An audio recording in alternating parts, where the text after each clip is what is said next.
mother, Reverend Lola Nelson, and my natural mother, who planted those spiritual seeds, for giving me a right mind and a right spirit that really prepares one to serve. I want to thank my wife who's at my side. All right, black woman. Ooh, that was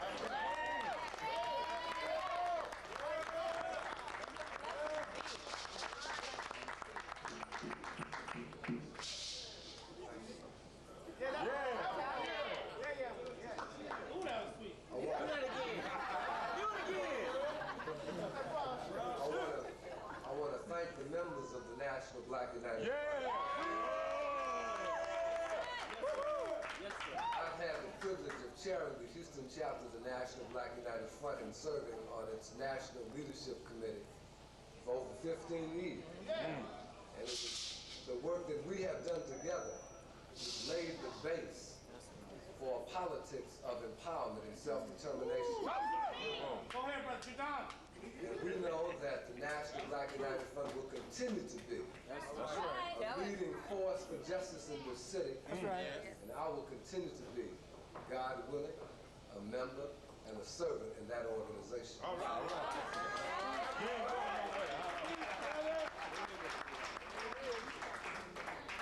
I want to thank the people in District D. There are so many people. As you look through the people who are assembled here tonight, people from every neighborhood, people from all walks of life, people of all religions, all creeds, all different kinds of people are represented in our candidacy and this campaign. The most diverse ever. This is literally not my campaign, but our campaign. People! This literally was not my victory, it was the people's victory.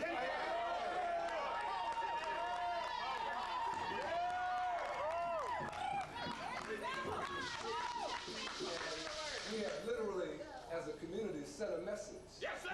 That the soul of District D is not for sale.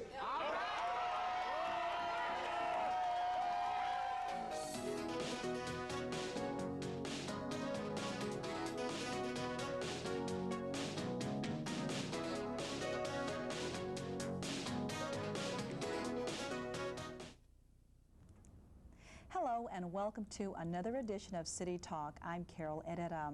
With me in the studio today is a longtime Houston activist and proponent of civil and human rights. He is an ordained Baptist minister. He served as chairman of the Houston chapter of the National Black United Front while also working closely with the local branch of the NAACP. My guest has been actively involved in a number of community groups, including the Houston Urban League and the Houston Metropolitan Organization Group, just to name a few. He has also been recognized for his outstanding service and has received numerous national, local, and professional awards. For more than 20 years, my guest has established quite a reputation for public service in Houston. With me in the studio today is Council Member of District D, Don Boney, Jr. Thanks for being on the show today. Thank you for inviting me. It's quite an honor. Thank you. Now, you've been an activist for years. Now that you're in the political circle, has it been easier to get things done? Well, in some sense, because you have more tools to work with. You have the position of being an elected official. You have the vote and whatever political leverage it may provide as a council member. You have the authority and the access to information and the assets to being an elected official offers. So in that sense, yes. But you also have greater degrees of responsibility and a higher level of expectation, and not only in terms of work demands and responsibilities, but also in terms of ethical requirements, fiscal responsibility. So in many senses, the burden is larger and greater, but at the same time, you have different tools and more tools to work with. And so in some ways easier, in some ways more challenging, because there's such an array of issues that consistently confront you. I think people ask me, what are the two things that you have found from being an elected official? One is that there's a tremendous workload, just absolutely tremendous. As a volunteer public servant in my activities with the Urban League, the NAACP, the National Black United Front, even when I served as chairman of the education department with the Houston Area Urban League for some years. Although there was a very hectic pace, I probably averaged 60, 70 hours a week. Some of that workflow was by choice. Some of it emerged from issues that came up. But as a council member, literally every day and every week, there's a constant new challenge, new issue, new constituent service that needs to be addressed. The workload is tremendous. We're averaging 80 hours, 75, 80 hours a week, every week, 6 days a week. Is this job what you expected? You say it's challenging, but is it what you expected, or is it a little more?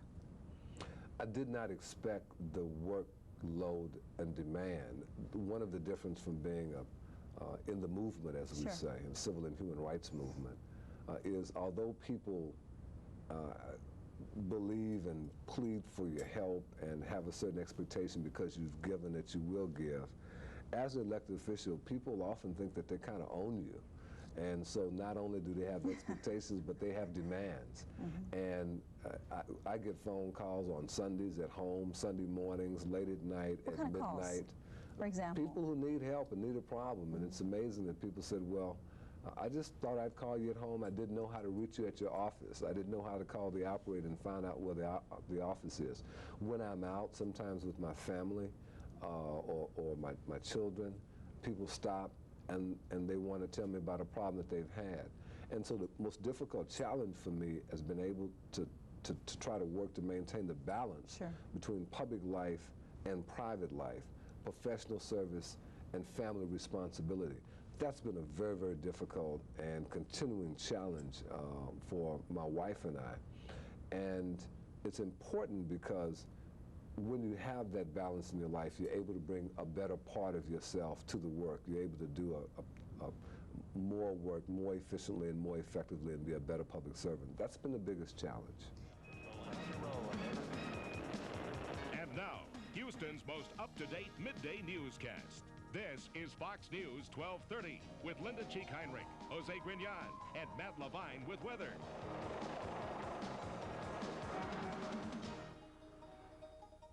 It's moving day for the remaining residents of Allen Parkway Village.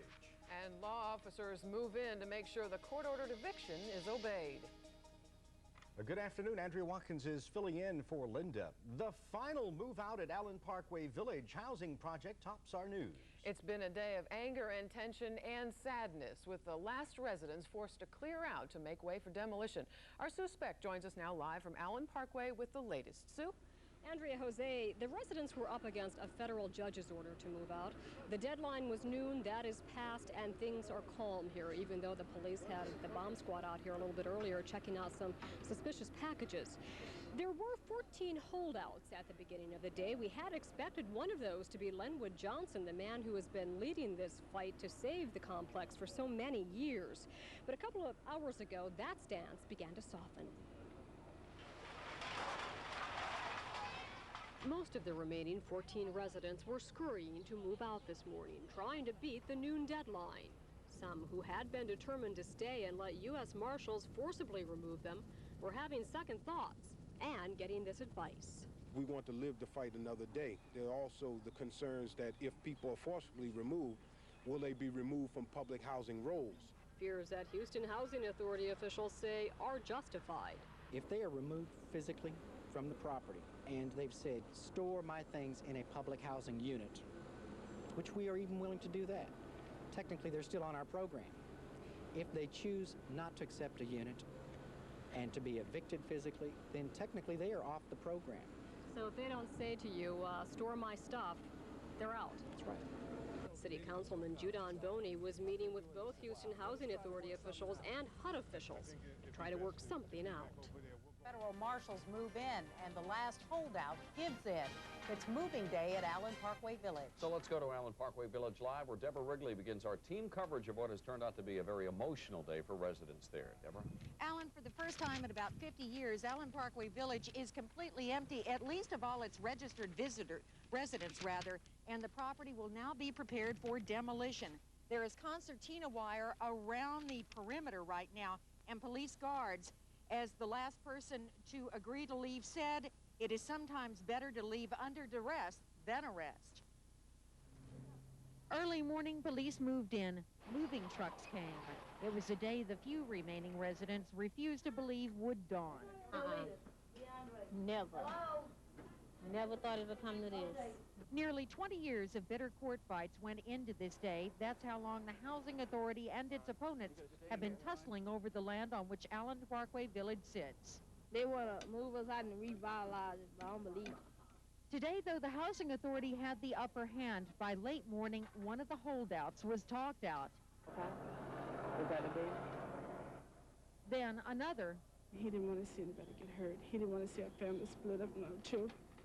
And ultimately, the resident who stalled demolition for years, suddenly at a loss for words.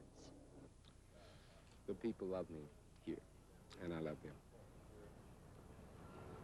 And they want me with them.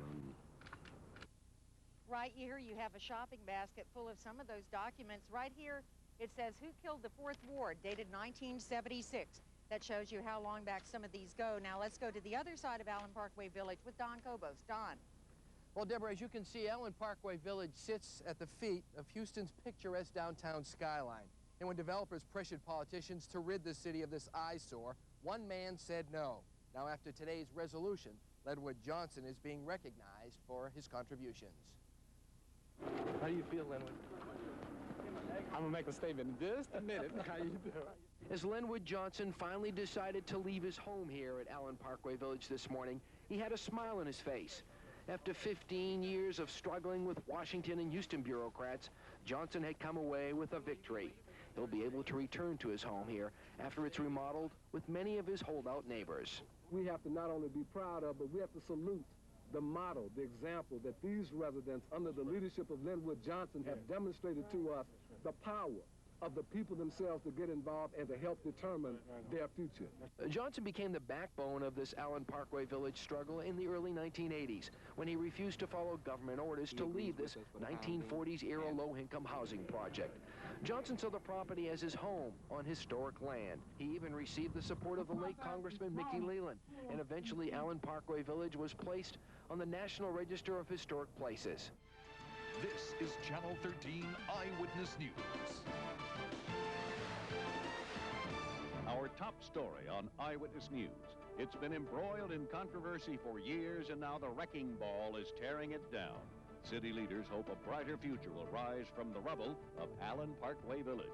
Poor people will once again live at Allen Parkway, and they'll live in better circumstances than they would have today. Good evening, friends. I'm Dave Ward. And I'm Shara Fryer. The demolition of Allen Parkway Village is underway, and this ends a 20-year-long battle over how that property should be developed. Eyewitness News reporter Cynthia Cisneros has been following the story. She's live now at Allen Parkway Village, or what remains of it, with details. Cynthia? That's right, Shara and Dave. It's 1.5 buildings down and the rest of the city block to go. Now, this building over here took about an hour and a half to tear it down, marking the end of a 20-year struggle over what to do with Allen Parkway Village.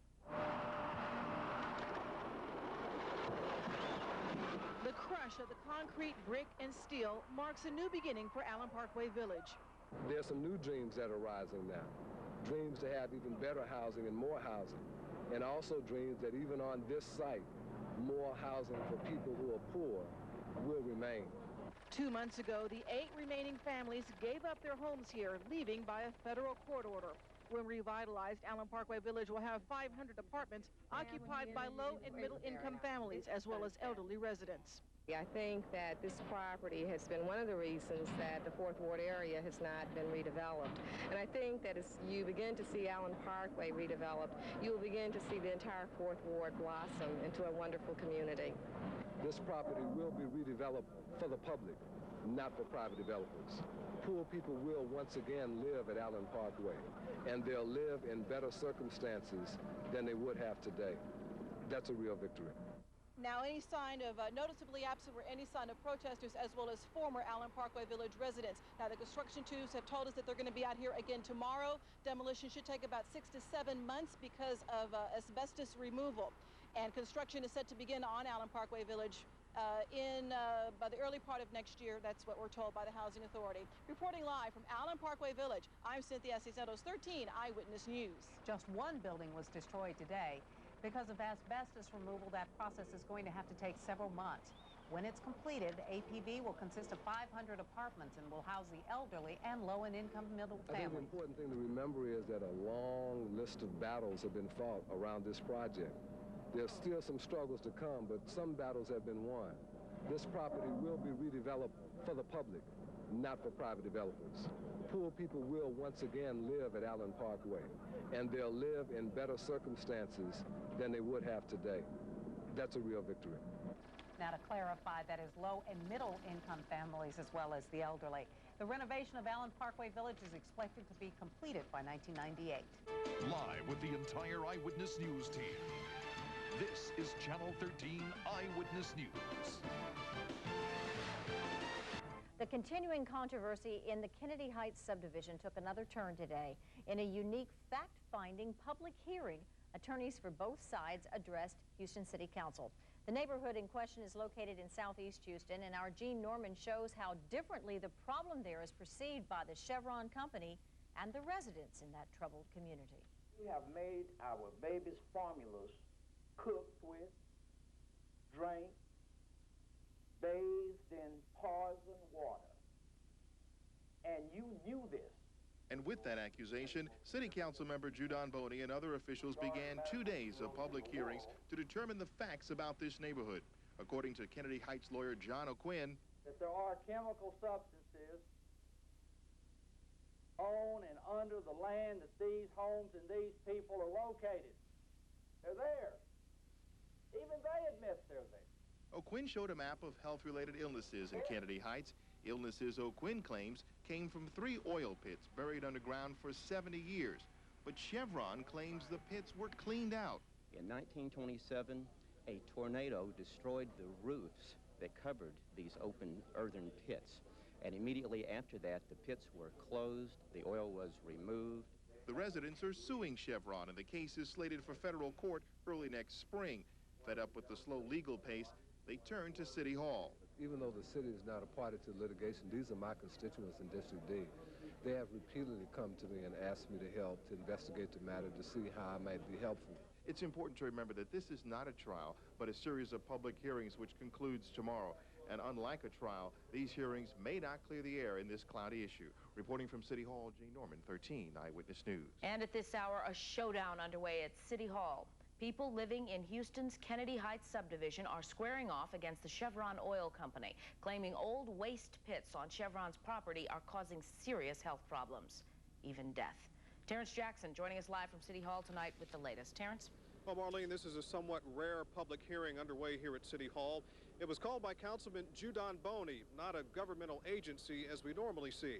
After all the media coverage Kennedy Heights has received, Councilman Boney felt it was time for the facts to come out in a public forum. The Kennedy Heights subdivision on Houston's southeast side has been in the news ever since 2,000 residents here filed a class action lawsuit against Chevron in March of 1995. About 400 homes in this neighborhood are built atop crude oil waste pits that Chevron claims were cleaned out in the 1920s. But residents say an abnormal number of cancer and other medical cases are the result of years-old waste oil contaminating the ground and their water lines. For 30 years, we have made our babies' formulas cooked with, drank, bathed in poison water. And you knew this. Chevron's attorney says the oil company will not give in to allegedly false claims by residents and their attorneys, and that so far, testing of the land does not support the residents' claims. It has not been established in any way that what is in the ground, what was left in the ground as an oil residue in 1927 could cause any of the illnesses that the plaintiffs have identified. Now, the resident's attorney, John O'Quinn, made an impassioned statement just minutes ago saying the only reason that Kennedy Heights has not yet been cleaned up is because all the residents there are black. Well, Chevron's attorney vehemently denies that claim, saying, in fact, a white family lived on that property years before it became Kennedy Heights subdivision, and that family actually fished and swam in the old oil tanks after they became filled with rainwater. This hearing is expected to wrap up tomorrow. Councilman Don Boney hopes all the public officials who will be attending will be armed with information about Kennedy Heights, just in case they have to make some policy decisions about it. Back to you, Marlene. Terrence, talk about those policy decisions. What can they do? Well, one of the things they're talking about is they have been asked here at this hearing that if, in fact, they hear something that's serious, that they should approach the Railroad Commission, also approach the EPA, and get some things done out here in Kennedy Heights, or rather in Kennedy Heights. Boney says that he wants to hear all of the facts before he and any of these other officials start making movements in that direction. From ABC, this is World News Tonight, Saturday. The owners of some topless dance clubs in Houston last night asked a court to block portions of a city ordinance that could force them to close their doors. ABC's Anderson Cooper looks at the legal battle and some of those affected by it. In Houston, sex is big business. On almost any given night, the city's gentlemen's clubs are packed. Here we go, guys. Doing the applause out there. Clap. Upscale strip clubs, popular in many American cities, here they provide tourists and locals with an endless parade of topless dancers in high heels, drinks, and desire. But backstage at the Colorado Bar and Grill, the dancers are worried. They've heard about the city's new ordinance targeting Houston's sexually oriented businesses, and many fear they'll lose their jobs. If they close this business down, or I won't have my house, I'll lose my house. There's no way I could pay for my house and send my daughter to a good school. Under the new ordinance, all sexually oriented businesses will have to be 1,500 feet away from schools, churches, parks, and daycare centers. That's a doubling of the current required distance. Inside Houston's 36 gentlemen's clubs, lighting will be brighter, and dancers will have to register with the city, wear name tags, and at all times stay 3 feet away from customers. This has nothing to do with any moral distinction of what we would like to see in our community and not. It has to do with what are we elected to do. Don Boney is a city councilman and a Baptist minister. He helped sponsor the ordinance, believing sexually oriented businesses foster an environment of crime. We, as government elected officials, have to do what we can to protect families, children, and neighborhoods. How's inside the club, getting in and managing inside these clubs, helping any children? Bob Theory owns the Colorado. He and other club owners are fighting the ordinance in court. It's unconstitutional. I think they just went a little bit too far. You think they're trying to make it so onerous, so difficult to operate, that they're really just trying to shut you down? That's what it looks like. It's definitely what it looks like. The debate in Houston basically centers around whether or not this ordinance has gone too far, whether in trying to protect the rights of the community, the city council has infringed upon the rights of sexually oriented businesses to operate. That baffles me on how you obtained a copy of it. This is the Emmy Award-winning City Under Siege. Welcome back, everyone. Now, an adult industry that often employs young entertainers, too young to legally get in the clubs. But some butt-naked clubs, as they're called on the street, have girls as young as 13 working as dancers. And cops say there's a lot more than dancing going on.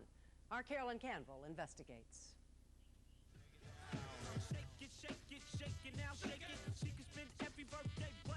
There's prostitution, there's narcotics, it's just completely illegal. Hey, please, everybody keep your hands on your heads. Shake it, baby, shake it, baby, shake it, don't stop us. I don't need you to ask me about my business. Right now, public lewdness, I know, lewdness and sale without a license. These are underage, 13, 14, and 15-year-old girls.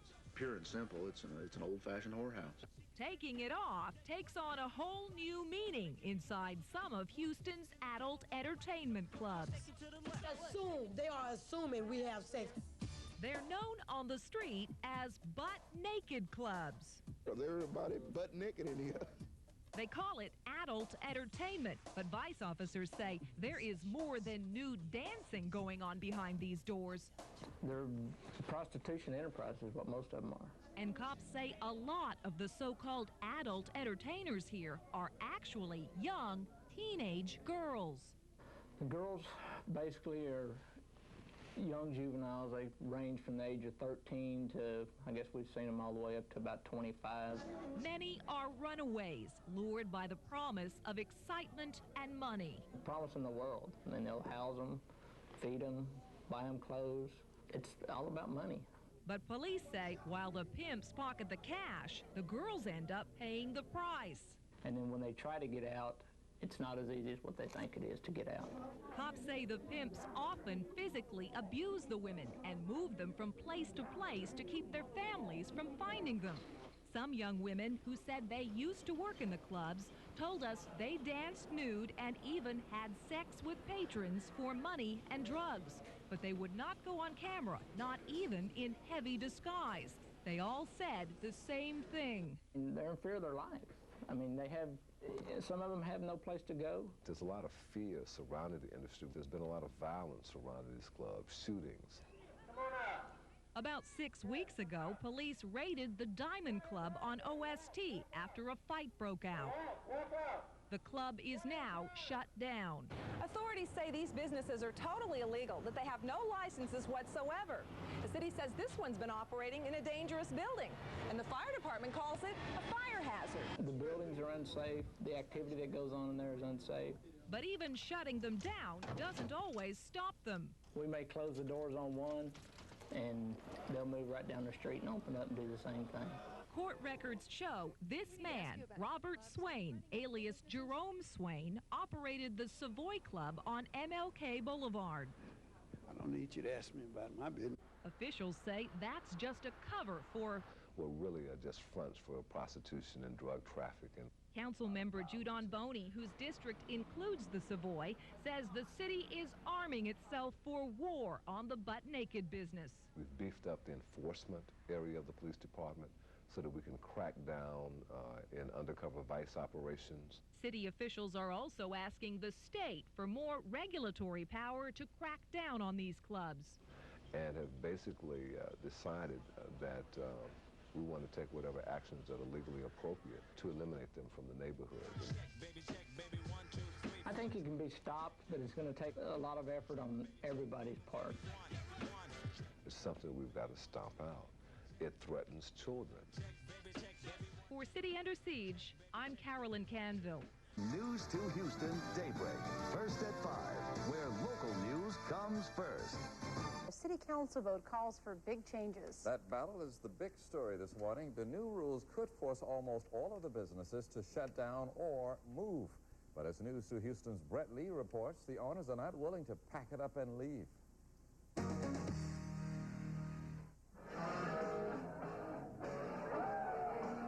The adult entertainment world here in Houston is in for some major changes.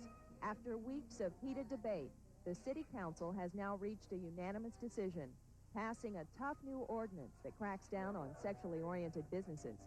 It's a strong, tough ordinance, and it's going to be inconvenient. But they've been inconveniencing us, the families, the children, the neighbors for a long time. And I don't apologize for that. The new rules, all employees must be licensed. Dancers have to stay at least 3 feet from customers, and no strip clubs within 1,500 feet of schools, churches, or residential neighborhoods. S.O.B. owners have now formed an association, are talking with lawyers, and plan to fight. When we get to the courthouse, a lot of different things are going to be uncovered, and inevitably we're going to end up winning, and it's going to cost the taxpayers probably $500,000 to $1 million. The council's vote was a big blow to the adult entertainment industry. 93 of Houston's 116 licensed SOBs will likely have to move. That has nearby residents claiming victory, like folks here who live just a stone's throw away from Rick's Gentlemen's Club. Tim Williams says it's hard raising kids near a strip club. Because they don't have any business being in a community with families. You don't want to, force it onto your kids and let them see it every day. That's not right. Williams isn't alone. Many of the neighbors we spoke with also applaud the new ordinance, which goes into effect in 120 days. There are about 36 licensed clubs like Rick's in the Houston area, and of those, only 4 right now meet the new guidelines.